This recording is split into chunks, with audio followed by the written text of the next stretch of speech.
But I hope you're all having a great day, and I can't wait to get started. We've got a great presentation from Jane today, and I'm very excited.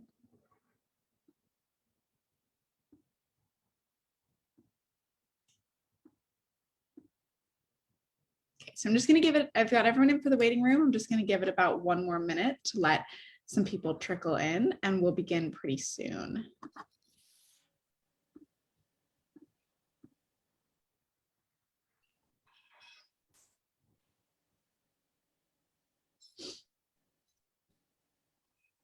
Okay, we're at 11 o'clock now, so I'm going to start giving my little spiel, and then I will hand it over to Jane in a minute.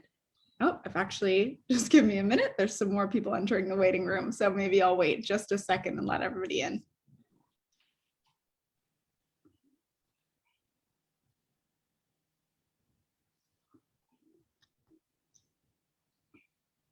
I'll actually give it until about 11:01, just because we have some people that join exactly at 11 and don't want to cut them off.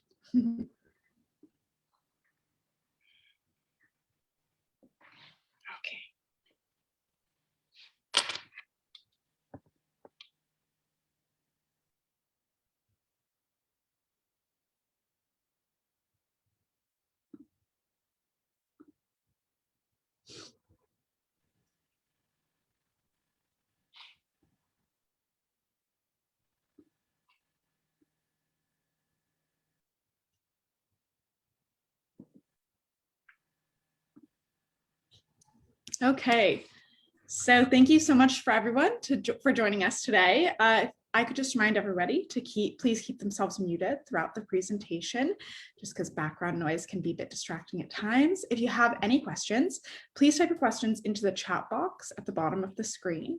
Our speaker will be happy to address any questions or comments at the end of the program. If you're joining us through Facebook Live, welcome to you as well. On Facebook, you can also ask questions using the chat feature, and Jane will also be happy to answer those questions at the end as well. Please note that this talk is being recorded and streamed live and will be posted to our social media channels once the talk is over. If you would like to rewatch this talk or watch previous virtual tours and talks, please check out our YouTube or Facebook pages. I'm excited to introduce to you our speaker, Jane.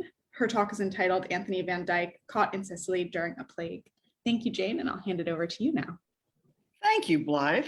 I am so excited to tell you all about Anthony van Dyck, and I'm going to be leading up to the plague paintings, which we will see later on in the presentation. I want you to be especially looking for how people are dressed in the different portraits that he has done. That will be one of the overriding things that we'll be talking about, the way we learn about the subjects from their clothing.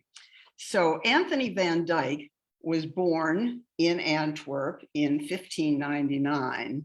He was a very prolific artist. Although his life was short, he died at 42. He was a groundbreaker in portraiture, in English portraiture. His influence lasted for maybe 300 years, and I'll show you a slide later of a Gainsborough painting that is where the pose and the clothes are still based on the innovations that Van Dyck made. So one thing I wanted to say, in addition to what Blythe said about comments, I encourage, more than welcome, but encourage you to please speak up, to ask questions, to make comments. I am never bothered by that. In fact, I prefer this to be a conversation rather than a lecture by me. I'm not going to be reading, I'm going to be talking, and so I want you to participate with me. Okay, I have to begin with 3 self-portraits by Van Dyck, and you can see the dates. When I say he was born in 1599, you can see that in the first one, he is 15 years old, quite an accomplished portrait for a 15-year-old. And look how young he looks with his little freckles. He's very, very winsome young man. Here he is at 22 21, 22. And here at 34, he's pointing to a sunflower. I mean, look at the way he's dressed in all of these. The first two, it's dark, but here it's quite flamboyant. He's pointing to a sunflower, and we will be looking at flowers as we go along as well for their symbolism. And I have a list of different meanings for the flowers. And sunflowers can mean longevity, loyalty, adoration, unwavering faith, unconditional love. So I'm not sure which of these attributes he's attributing to himself, but there it is. Okay. It also, just let me inject, this is Dee Dee. The sunflower is now the symbol of the Ukraine. Okay, done. Oh, thank you, Dee Dee. Yes. I also would like to say, if you go back to the 3 self-portraits, yes. that it was interesting you mentioned clothing. And so on the first 2, at least on my screen, the clothes are dark and you almost can't see any delineation. Whereas, as you said, the third one is very flamboyant and full of color. Yes, good. As well as his flamboyant mustache and Van Dyck. There it is. Yes, yes, good, Louise.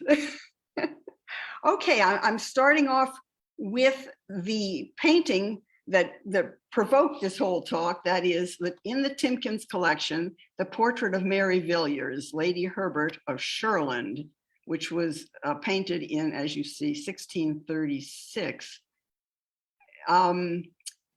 She was the daughter of George Villiers, painted by Rubens. He was a great favorite of King Charles of England, and he was assassinated.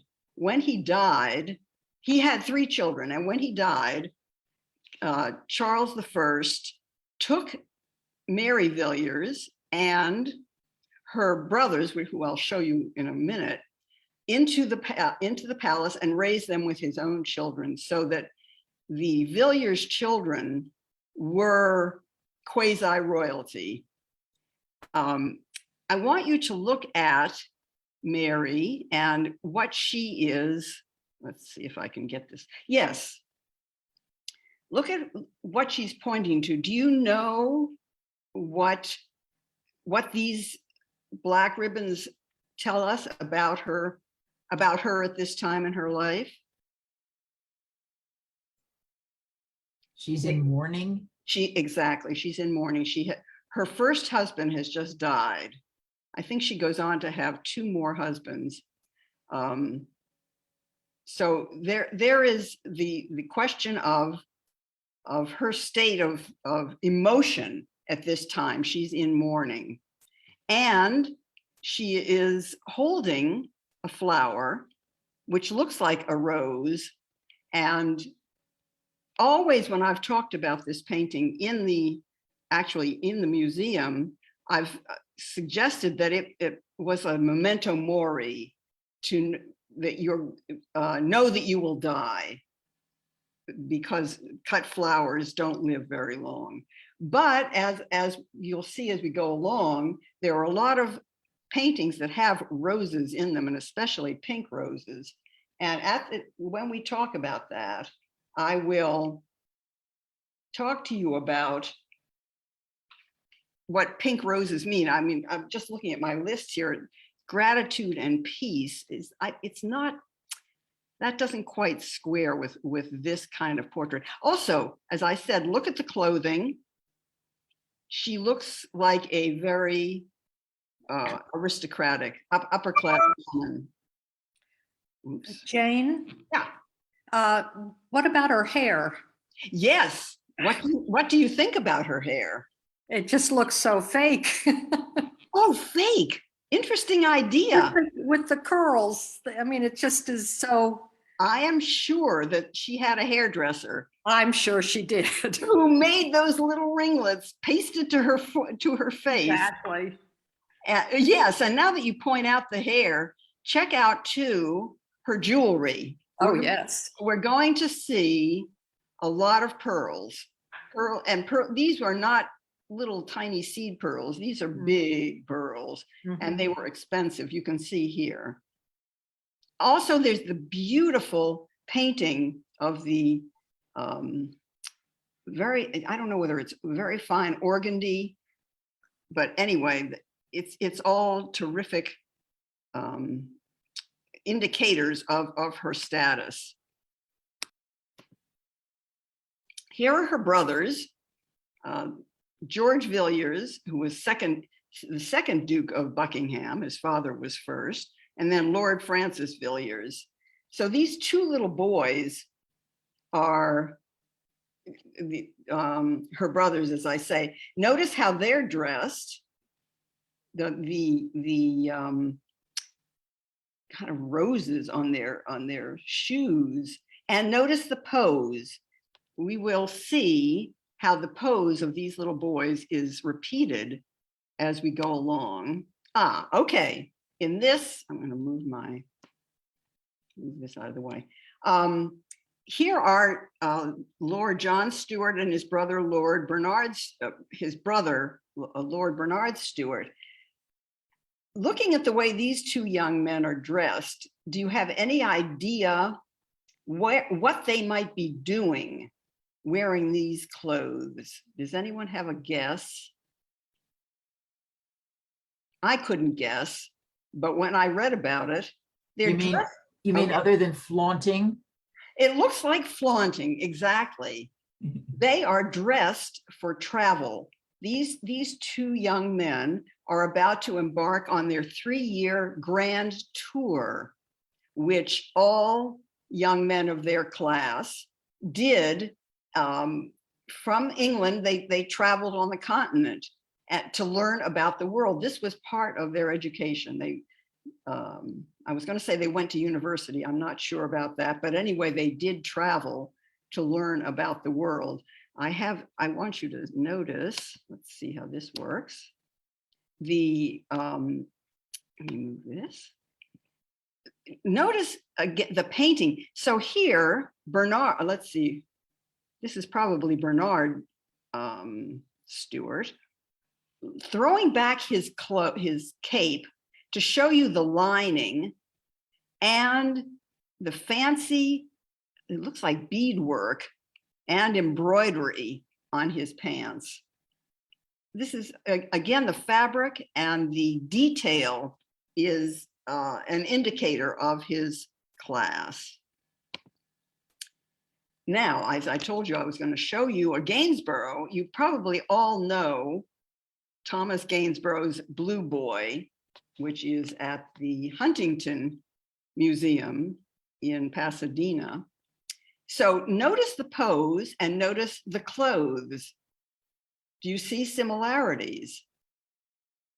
Yes, you do. I'll tell you. That elbow is definitely projected. Absolutely. In fact, something I read where it's almost distorted. It's like, can you really get your elbow around like that? But yes, and the Blue Boy, it's a little more natural elbow. I want you to notice the compositions in the portrait of the double portrait of the little boys. Whoops, sorry. Let's go back. And in the two brothers, you notice that there's a dark area and a light area, and we'll be seeing as we go along this kind of composition that Van Dyck uses. Partly he's a Baroque painter, and the contrast between light and dark heightens the sense of emotion and feeling in the painting, and it makes the figures stand out. But notice the way Gainsborough did it. His background is continuous landscape. He is not a Baroque painter. It was a different age, but the clothing and the pose are the same. Yes. And yet in the Gainsborough, there is a contrast between light and dark. The top half of his body is behind it is the golden Yes, light, very good. whatever. I was also going to say that with the two paintings of the two boys, the Van Dyck, the Yes, two, yeah, it seems to me that the young man in the silver outfit yes, this is one. more being highlighted. So I would think that he would be the firstborn, Yes, and this and the same in the two little boys. The one in pink is more highlighted, and he would be the firstborn. yes, he is the elder. Yeah. But I read that the younger one, Francis, went on to have a sort of raucous career. Well, yeah. You wonder why they all didn't. Their privilege. Okay. Excuse me, Yeah. Jean. Yes. I'm curious about the blue color. Is that significant? Was indigo a sort, having indigo or having a blue cloth a indication of wealth at that time? You know, it's a very good question that I cannot answer. Just looking at it, this blue does, I mean, more in this one, it looks like he might have used, I get, for indigo, he used, you would use lapis. And these blues have a little more green in them, but of course, these are slides. These aren't the paintings themselves. So I don't know. I don't know the answer. I think by this time they may have had other ways of making blue than in biblical times, when they certainly used that lapis. Here is a triple portrait of King Charles, who was the patron of Anthony van Dyck for many years. And it's just so cool to see the three positions, the frontal, the left side and the right side. And you see here on the slide, triple portrait of Charles I sent to Rome for Bernini to model a bust. And here is the bust that Bernini sculpted while looking at these pictures. I don't know whether he had other sources, but I assume he never laid eyes on the actual king. But there you have it. And notice what the king is wearing. Now that you point out the color, this purple is generally a royal color. And notice too, the incredible lace work. I haven't pointed out enough as we've been going along, if the way Van Dyck could paint lace, it's just breathtaking to see this gorgeous virtuoso painting. Here is Princess Mary, one of the daughters of Charles I, who actually, Charles I had 5 children. I believe she was the oldest, and she went on to marry, and then her son became William III. She married someone of Orange. I can't remember. She married William of Orange, and they both co-reigned. She was queen as much as he was king. Was that William and Mary? Yes, that's the Mary of William and Mary. Yeah. Good. Thank you. Good. But again, look, she's young here, but look at the pose. Look how self-confident she is, and self-contained. And again, is that blue. We're seeing a lot of blue. I love that. And again, notice the way the composition is set up. In this case, she's against the light, and there's dark here. Sometimes the sitters are against the dark. Okay, so I've been showing you paintings that he has painted in England. Here we have one that a portrait he did in Antwerp. He went back and forth he started in Antwerp, then went briefly to London, back to Antwerp, then down to Italy, and then back to London, finally. So this is a very upper class woman, and I want you to look at the close-up of the different aspects of this painting. Again, I've told you about the lace, the way he was able to paint this lace on the collar and on the cuffs. And then again, notice the pearls. Notice her pious crosses and this very, very light, fine organdy. And then the velvet of her dress, the satin of the sleeves, the feathers that she's holding. Look at her face. Now, does she look, what does her face suggest to you? Does she look confident? Does she look a little sassy? I guess a little sly. A little, A little sly. yeah, Sassy. yeah. Yeah. Notice the gesture of her hand. What does that tell us? We don't know for sure, but you can take a guess. She's down to earth in this fabulous. Jane, we have a commenter saying that her face looks very contemporary, and it might be her hairdo, but I would agree with that as well. I thought that as well the first time I saw it. Absolutely, and that's an important point, because Van Dyck was really good at capturing the true essence of people in the faces. I mean, he was a true portraitist who could capture who the people were. She does look contemporary, not her clothes. And so do you find a disconnect between the face and the clothing? I don't know if I'd quite say a disconnect, but it is, it's a different look, like looking at a portrait like this versus some other portraits at the time. You can kind of tell versus, like, I feel like if you zoomed in on her face and only showed me her face, I wouldn't necessarily be able to tell you like what time period it was painted in. Yeah, I Yes, agree. absolutely. And also, it seems like this portrait has facial expression, whereas the previous ones that we saw were just kind of smug and standoffish. Very This one is the little smile on her lips, you know, and her sort of semi sideways glance.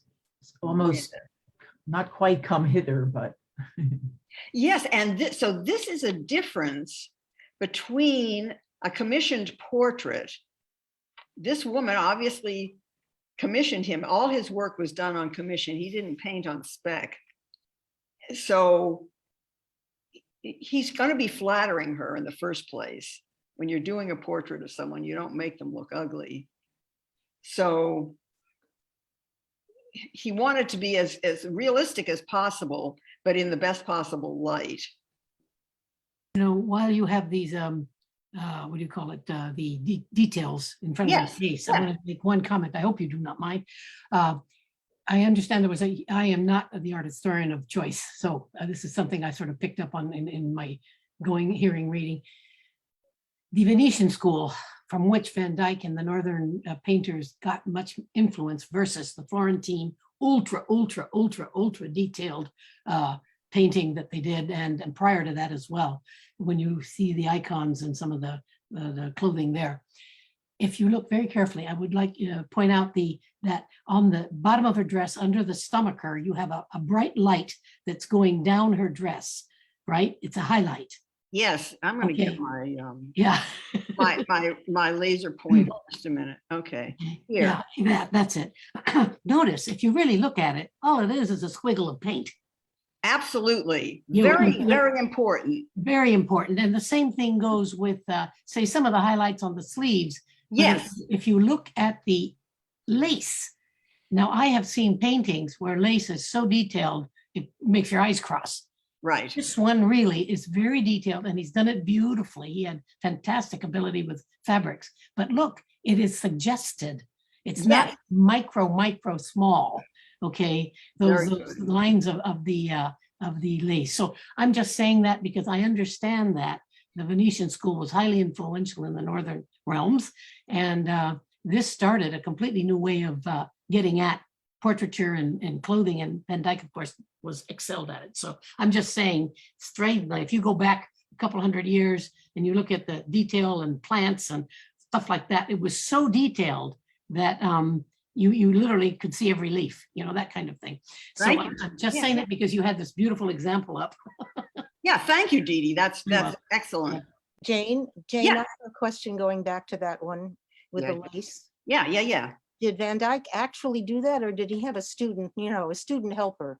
Did he Okay, have like a studio or anything where he had a trained? studio. He absolutely had a studio. And especially since this painting was done in Antwerp, I did not mention, but when he was 15 years old, he set up his own workshop with Jan Bruegel the younger. The two of them set up a workshop, even though he was at the time working for and with Rubens, so that he had been a student of Rubens. Rubens had said that he was the best pupil, student, apprentice that he'd ever had. And so they were contemporary. And yes, he did have a workshop. I'm not sure whether he did in England, in London, but I'm sure he did in Antwerp. So do you think he actually stood there or sat there and painted those little white dots? Or Yes, I think so. I think that sort of thing, he might have let an apprentice do the hand. I mean, when you start looking to see what the master would have done and what the apprentice would have done, you begin to get a sense that the really complicated stuff he would have done himself. Certainly he did all the faces himself. And for the rest, I would bet that maybe the hands, although people say hands are so hard to paint, I don't believe it, because I don't find hands that hard to paint. But So anyway. how many years do you think it took him to do that painting? Let's see, I don't know, 6 months. Oh, okay. Yeah, not years. Oh. He had, this is how he made money. And he had to turn these things out. He couldn't be dawdling over them because we had to. Besides, he could have a mannequin in the dress and just paint the face and hands and end of story, In fact, that is how they worked. They had the sitter come and sit for preliminary sketches and preliminary little paintings, and then the sitter would go home, and they would have, as you say, he would have a stand-in or a sit-in wearing the dress, and could paint that. But the It's hard face, to believe she could have kept that expression for more than a few minutes. actually, that one doesn't look too hard to keep. Oh, okay. But yes, any expression. First place, even if you sit for 15 minutes, when I used to teach life drawing, once in some classes where we didn't have a model, we would all take turns being the model, sitting for 15 minutes. So Yeah, very hard. very hard to sit for even 15 minutes. Okay, let's move on because we have lots to cover. This is an English woman, Mary Hill, Lady Killigrew. Now, I want you to notice the composition that I've been talking about. She is in the dark. There is a small patch of landscape to her right. She has on a velvet dress and a beautiful rust color drape around her. But I want you to notice the flower in her hand. Now, can you tell whether this is a rose or a peony? I think it looks like a rose if you look at the petals. But it's I think it looks like a peony. okay, good. There is the confusion in my mind about that. It doesn't look like a rose to me. No, Or one of those wild roses that look like peonies. yes, where the petals are all Right. come all the way up. The leaves are not rose petals. Oh, the leaves are not rose leaves or rose petals. Anyway, The leaves are not rose leaves. that's right. Yeah, I'm not sure about that. let's keep going because oh, again, look at her hair. I mean, you were talking about Mary Villiers' hair. This is a slight variation on that, little curls at the top. And that dress is really quite revealing. Why would somebody pose like that? Well, that's a very good question, because if we look back at this one, look how covered up she is. Right. I mean, her whole, you just get a little bit of her chest up here, and the rest is clothing. So this woman is revealing a breast. And come hither. yeah, although I don't think it is meant to be that way, because we'll see further. Here we have another portrait, and the same thing here. No, but the other one was off angle. That's quite a different aspect of a dress. Like it's almost falling off, whereas these are pretty horizontal. They are, but they're very low cut. Well, some kind of expression. Yes. Jane, I wonder if in the previous painting, the woman was pregnant because she has her hand right there at her stomach. You could ask that question. And do you have any idea what, what the flower might symbolize? Well, yes, that pink rose, or if it's a peony, it could symbolize romance, luck, or prosperity. And you notice, I was about to use my paper here to point, use this. One peony or rose is pink, and one is shading into the dark, which will tell you something, that certainly a black or a dark rose has sinister meaning, could mean death or something evil.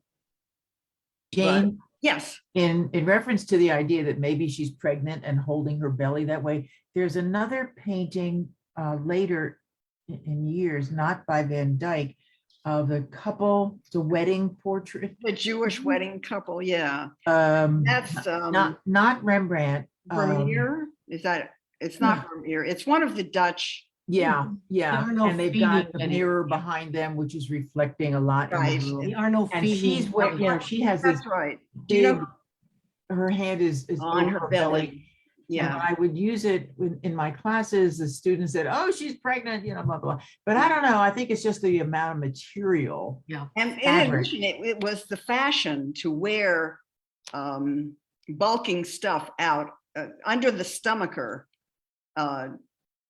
That was the way, that was the look. We're going to have to keep moving because we haven't even gotten to the plague paintings yet. I mean, I just love this stuff.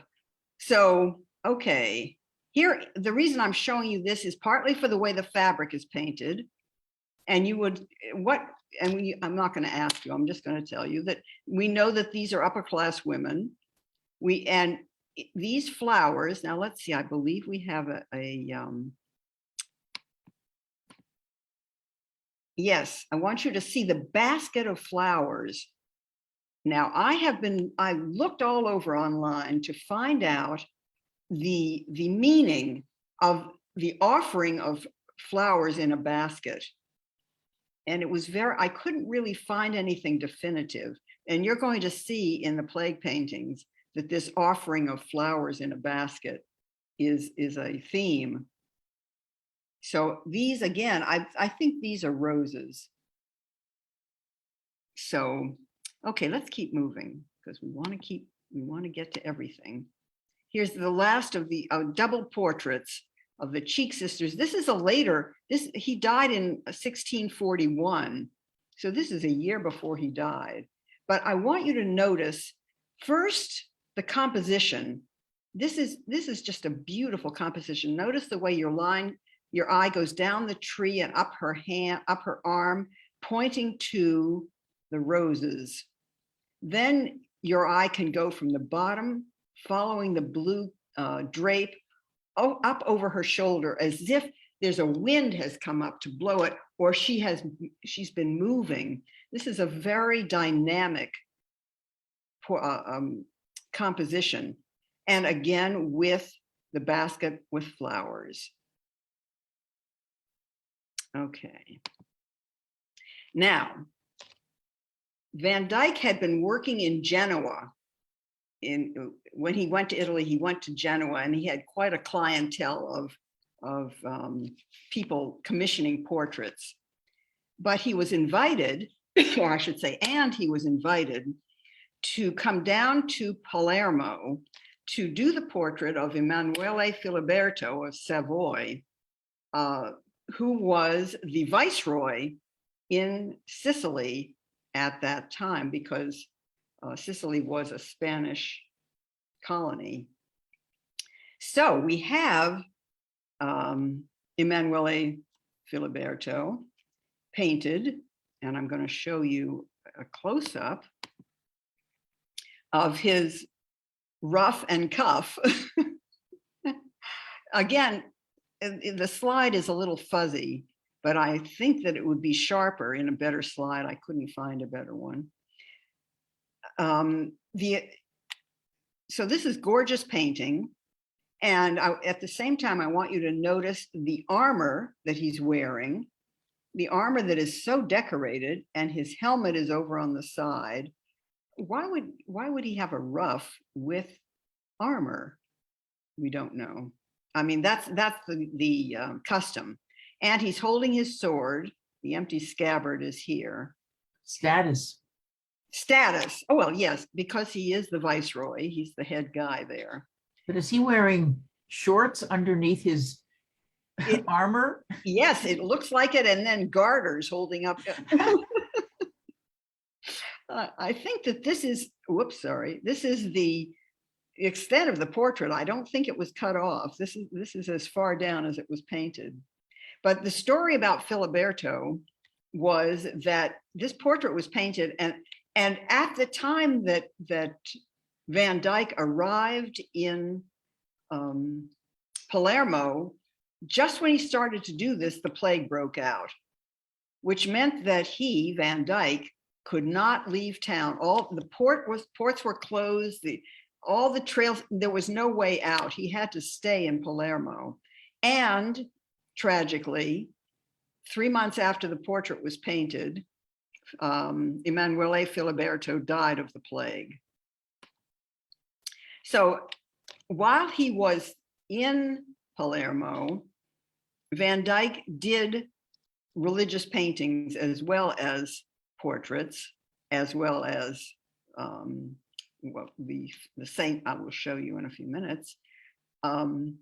So I'm going to show you a couple of ones that he did. This is Saint John the Baptist in the wilderness. And again, look at the composition with the dark, and then look at the contrast with his light skin, the light, and then the strong diagonal composition with his red drape. Here's the lamb, which is an attribute, and the cross. I cannot tell what's over here. I've searched with a magnifying glass, and I don't know what it is. It may just be flowers, but it's kind of an ominous painting with the dark clouds, and then a little either sunlight, or a sunrise or sunset in the background, and he's reading the writings. Okay. He did a painting of Vision of the Blessed Herman Joseph. Herman Joseph was a small boy who adored the Virgin Mary, and they were very poor. And he asked his mother, "What can I bring as a present, as a gift to the Virgin Mary?" And his mother, they had nothing because they were so poor, but she did give him a shiny apple to bring to the Virgin Mary. So he brought the apple, but Mary was on a pedestal, and he was a small boy and he reached up and he couldn't, she wasn't far enough. So lo and behold, Mary lowered her arm and her hand down to take the apple from him. So as he grew older, he became a monk, and he was so devoted to Mary that they called him the little Joseph. And so his name, instead of just Herman, was Herman. They called him the Blessed Herman Joseph. And Mary was very taken with his devotion, and so gave him a ring. And I think in this gesture here with the hands, I don't know if I have a close-up of this. Let's see. Yes, it's really hard to tell. I think you're imagining that she's giving him a ring. So, okay, but this is a different kind of painting than we've seen of his, because it's a religious scene. Here is a painting to lead us into the Saint Rosalie paintings of Saint Sebastian, and you can see pleads with Jesus for the life of a gravedigger afflicted by plague during the plague of Justinian by Jose Lieferinxe. I wanted you to see this because here is the gravedigger who was in the process of burying a victim and comes down with the plague himself. So Saint Sebastian is up there. I think I have a close-up. Yes, up there, pleading with Jesus. And below them is an angel and a demon fighting it out to see which one is going to win, whether the plague is going to stop, whether this gravedigger will actually live, having gotten the plague. And here's one by Rubens. As I told you, they were contemporary. Rubens had done another plague painting, and I'll show you the close-up of this. This is the top half. In some plague paintings, they paint mainly the victims of the plague. In this one, Rubens has done both. The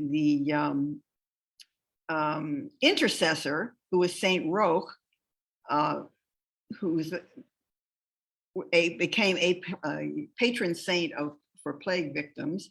And here in the little inscription, it says he was the patron saint of plague victims. So let's now move to the important stuff. Here we have Santa Rosalia interceding for the city of Palermo. Okay, first off, what do you see in terms of how Rosalie looks? Is she fancily dressed? No, the answer is no. She's wearing a brown robe. And the reason for that is the story goes that when the plague broke out, the Franciscan friars went to a cave, and she is standing in front of a cave in this hill, this high hill, and discovered the bones of Rosalie, who had been a 12th century hermit who lived her whole life there in contemplation. And they brought her bones out and paraded them in the city of Palermo. And miraculously, the plague subsided. So you will see that because Van Dyck had to invent the whole look of Saint Rosalie, she didn't exist before this.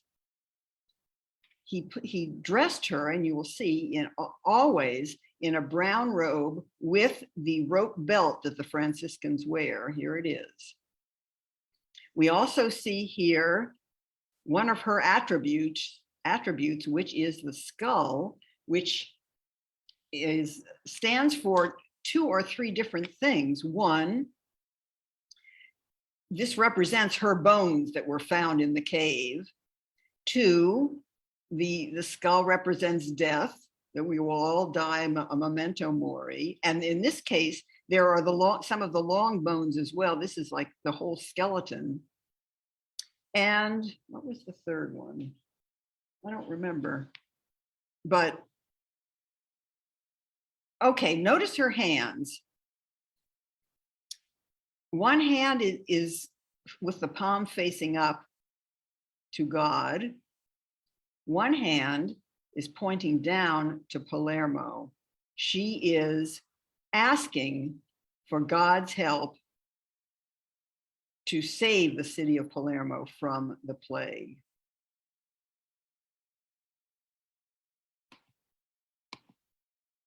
Oh yeah, I wanted to show you, this is the close-up of the city. It's interesting, it's not a bad cityscape that he's done, and the mountain. And this little place right here might be the cave.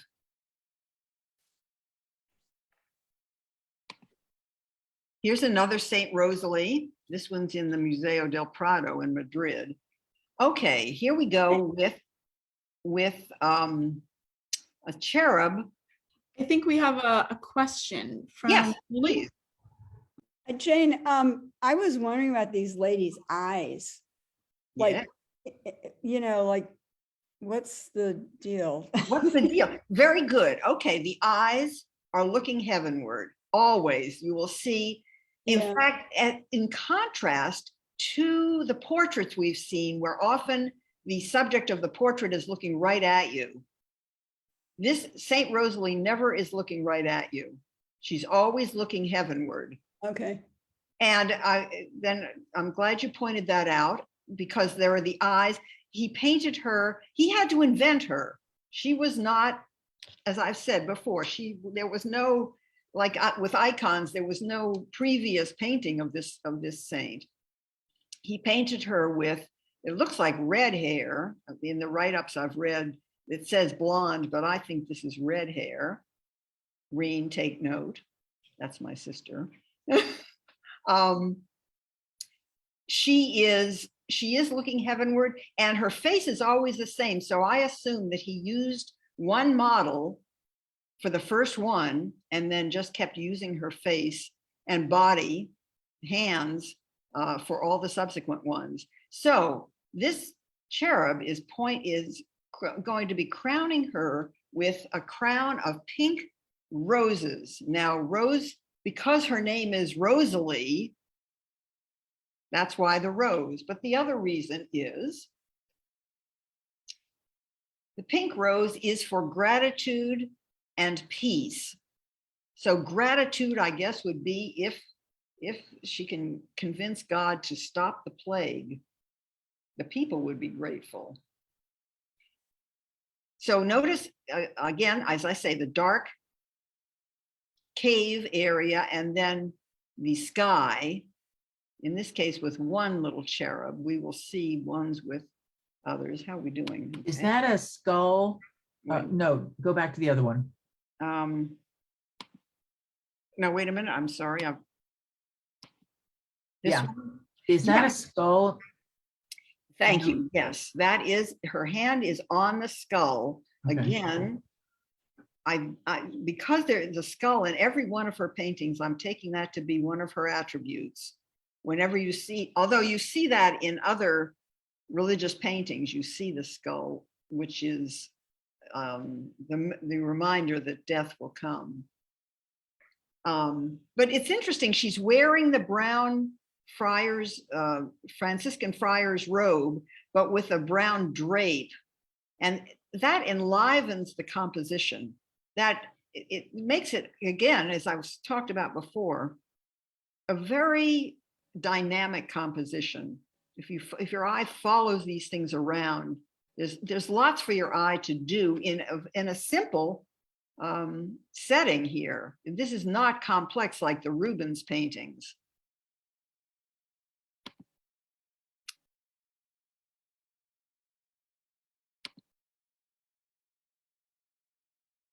Okay, here's close-ups of the cherub. Look at his hair.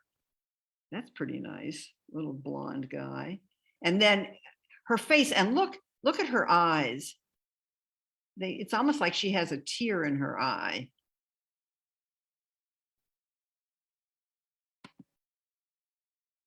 All right, let's keep moving here. Okay, I wanted you to notice the pose compared to this aristocratic woman whose hand is on flowers and her other hand is on her belly.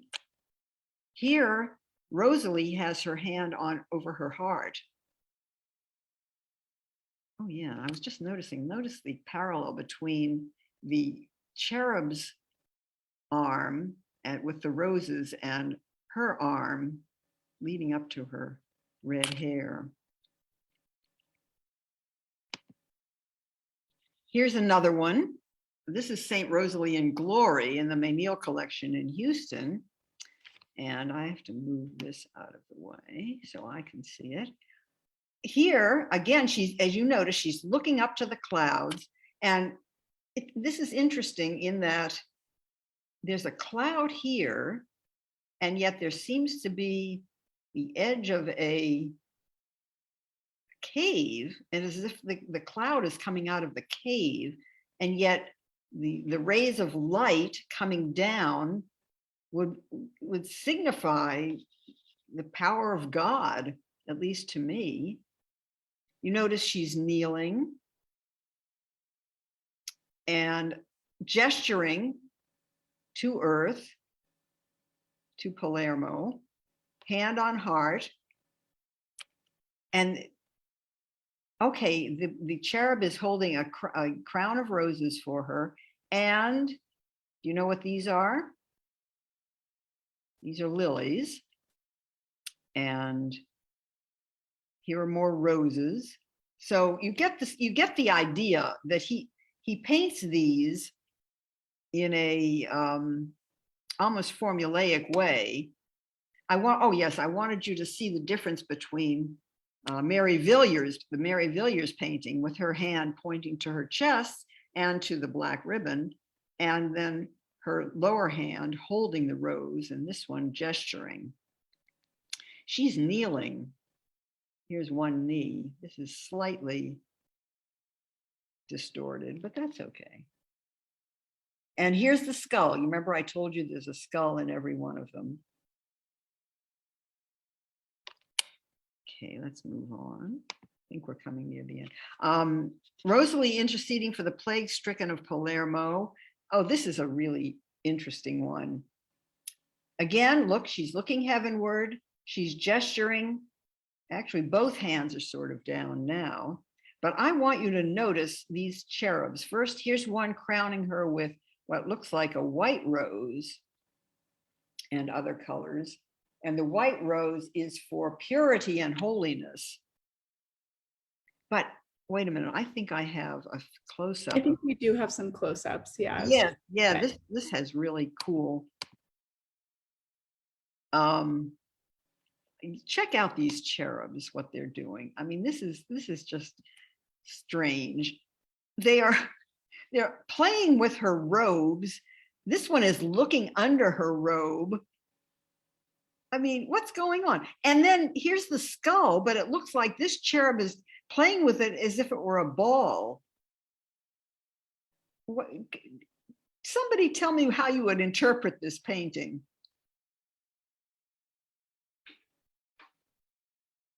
I can't figure this out. They are really playing. The little kids are cherubs are really playing. They are, you know, with her robes, with the skull, with each other.